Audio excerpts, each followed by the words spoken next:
Moving on, Kentucky Bourbon, a hallmark of American craftsmanship and a $9 billion industry, is facing significant turbulence amid the U.S. initiated trade war under the Trump administration. This historic spirit, which supports more than 20,000 jobs in the state, has become an unexpected casualty of retaliatory tariffs imposed by the European Union. Historically, the EU has been one of the largest export markets for Kentucky bourbon, accounting for about 52% of the total bourbon trade. Distilleries, both large-scale and craft-based, are now navigating uncertain terrain as tariffs inflate costs and jeopardize global market share. Over the past decade, Kentucky bourbon has experienced consistent growth, with export revenues soaring by 115%. Companies have made substantial investments in infrastructure and marketing to meet increasing global demand.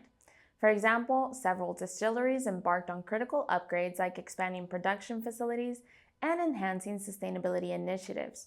However, the 25% tariff implemented by the EU in response to U.S. steel and aluminum duties threatened to undo these advancements.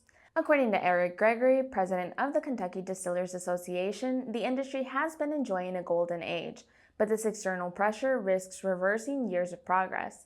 The introduction of tariffs has created significant hurdles for distillers, with some reporting up to a 20% drop in European sales since their implementation. Small distilleries are particularly vulnerable as they lack the resources to absorb such losses or pivot swiftly to other markets.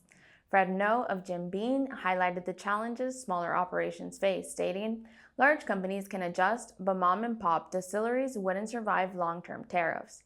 To counter these obstacles, the industry is lobbying for policy negotiations and exploring alternative markets in Asia and Latin America to diversify revenue streams.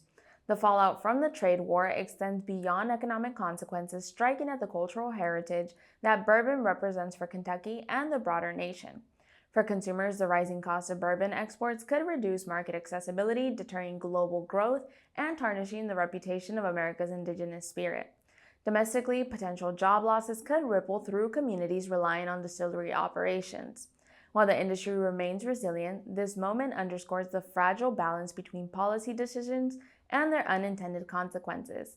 Achieving tariff relief may be key to preserving Kentucky bourbon's international legacy and safeguarding the livelihoods attached to it.